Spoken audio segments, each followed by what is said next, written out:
মালদার ইংরেজবাজার ব্লকে জোত আরাপুর পরেশনাথ উচ্চ বিদ্যালয়ে ফুড ফেস্টিভ্যাল হয়ে গেল মঙ্গলবার। এই উপলক্ষে এদিন বিদ্যালয়ের ছাত্রছাত্রীরা মিলে নানান খাদ্য খাবারের প্রদর্শনী তুলে ধরে, সেই সঙ্গে তাদের জন্য বিভিন্ন খাবারের ব্যবস্থা করা হয়। এছাড়া ফুড ফেস্টিভ্যালের অঙ্গ হিসেবে ফুড সেফটি দপ্তরের পক্ষ থেকে ছাত্রছাত্রীদের জন্য কুইজ কন্টেস্টের ব্যবস্থা করা হয়, যাতে ছাত্রছাত্রীদের মধ্যে খাদ্যের মান সম্পর্কে সচেতনতা গড়ে ওঠে। এদিনের এই ফুড ফেস্টিভ্যালে হাজির ছিলেন জেলা ফুড সেফটি দপ্তরের আধিকারিক প্রশান্ত বৈদিক, জোত আরাপুর পরেশনাথ উচ্চ বিদ্যালয়ের প্রধান শিক্ষক পার্থ কর্মকার সহ অন্যান্য বিশিষ্টজনেরা।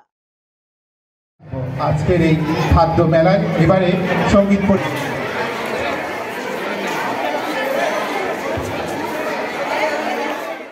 উৎসব আমরা পালন করছি, আনন্দ পরিসরের একটা অংশ হিসেবে এই অনুষ্ঠানটি আমরা পালন করছি।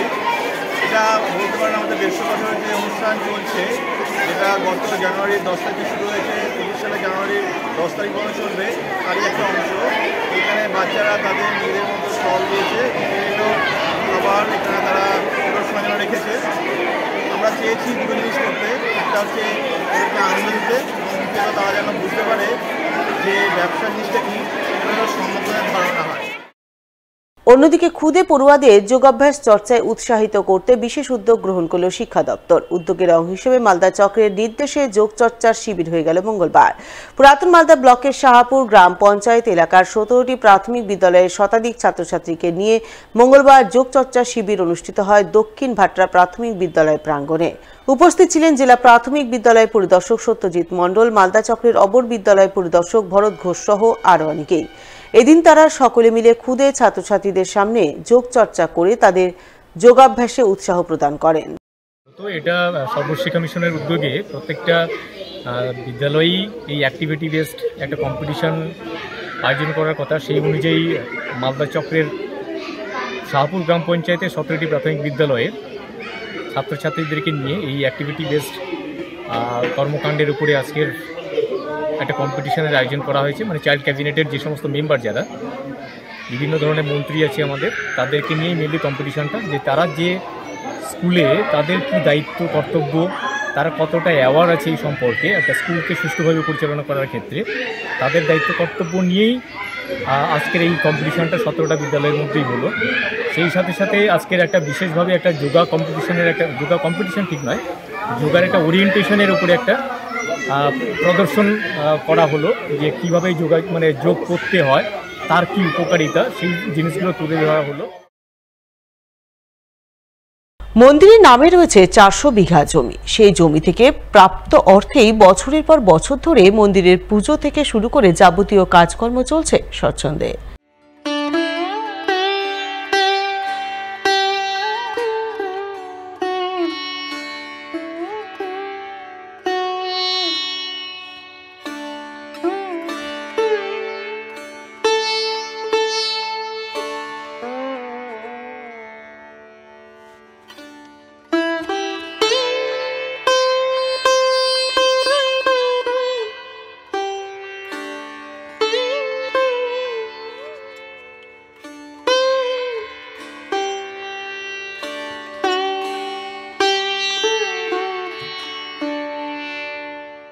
হ্যাঁ, ঠিক ধরেছেন, কথা হচ্ছে মালদার ইংরেজবাজার ব্লকের অমৃতি শিব মন্দির নিয়ে।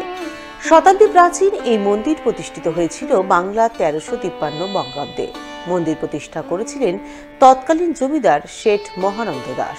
তিনি নিজে ছিলেন একজন শিব ভক্ত, তাই বাড়িতেই তৈরি করেছিলেন শিব মন্দির এবং তার অবর্তমানেও যাতে এই মন্দিরের নিত্য পুজো থেকে শুরু করে অন্যান্য কাজকর্ম ঠিকঠাক চলে, এজন্য তিনি মন্দিরের নামে দান করেছিলেন 400 বিঘা জমি। সেই জমি থেকে প্রাপ্ত আয় দিয়েই এখনো স্বচ্ছন্দে চলছে মহাদেব জিউ মন্দির অর্থাৎ অমৃতি শিব মন্দির। 1947 সালে প্রতিষ্ঠা হয়েছে। এটা প্রতিষ্ঠাতা হচ্ছে আমার ঠাকুরদাস শ্রী মহানন্দ দাস এবং শ্রীরঞ্জন দাস। শ্রীরঞ্জন দাস অপুত্র, উনি মারা গেছেন। আর মহানন্দ দাসের 6 ছেলে, 6 সেবায় তো মারা গেছে। তার পরবর্তী জেনারেশন সবাই মন্দির এরকম পরিচালনা করে আসছে এখনো পর্যন্ত। আর এই মন্দির এমন একটা মন্দির ভারতবর্ষের মধ্যে যেখানে কারোর কাছ থেকে, কোনো দোকানদারের কাছ থেকে কি কারোর কাছ থেকে কোনো শুল্ক নেওয়া হয় না। শুল্কবিহীন মেলা মানে পয়সা টাকা পয়সা কারোর কাছ থেকে নেওয়া হয় না। সম্পত্তি আমার ঠাকুরদা মহানন্দ দাস করে দিয়ে গেছে নিজের অর্থে, এবং এমনভাবে এটা করে দিয়ে গেছেন যে এটা দেবসেবার জন্যই এই খরচটা হবে, অন্য কেউ কোনোদিন নিজে আত্মসাৎ করতে পারবে না, বংশ পরম্পরায় যে কেউ হোক।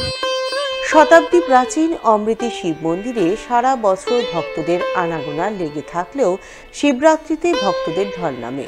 5 দিন ব্যাপী মেলা বসে। মেলার কদিন দূর দূরান্ত থেকে ভক্ত সমাগম ঘটে। শিব ভক্তদের কাছে অমৃতি শিব মন্দিরের অপার মহিমা রয়েছে। তাদের বিশ্বাস, মন্দিরে প্রতিষ্ঠিত শিবের মাথায় জল ঢাললে পুণ্য লাভ হয়। সেই কারণেই প্রতি বছর শিবরাত্রির দিন হাজার হাজার ভক্ত ছুটে যান অমৃতি শিব মন্দিরে। আমি আপনার 1986 সাল থেকে আছি, প্রায় 30-32 বছর মতন।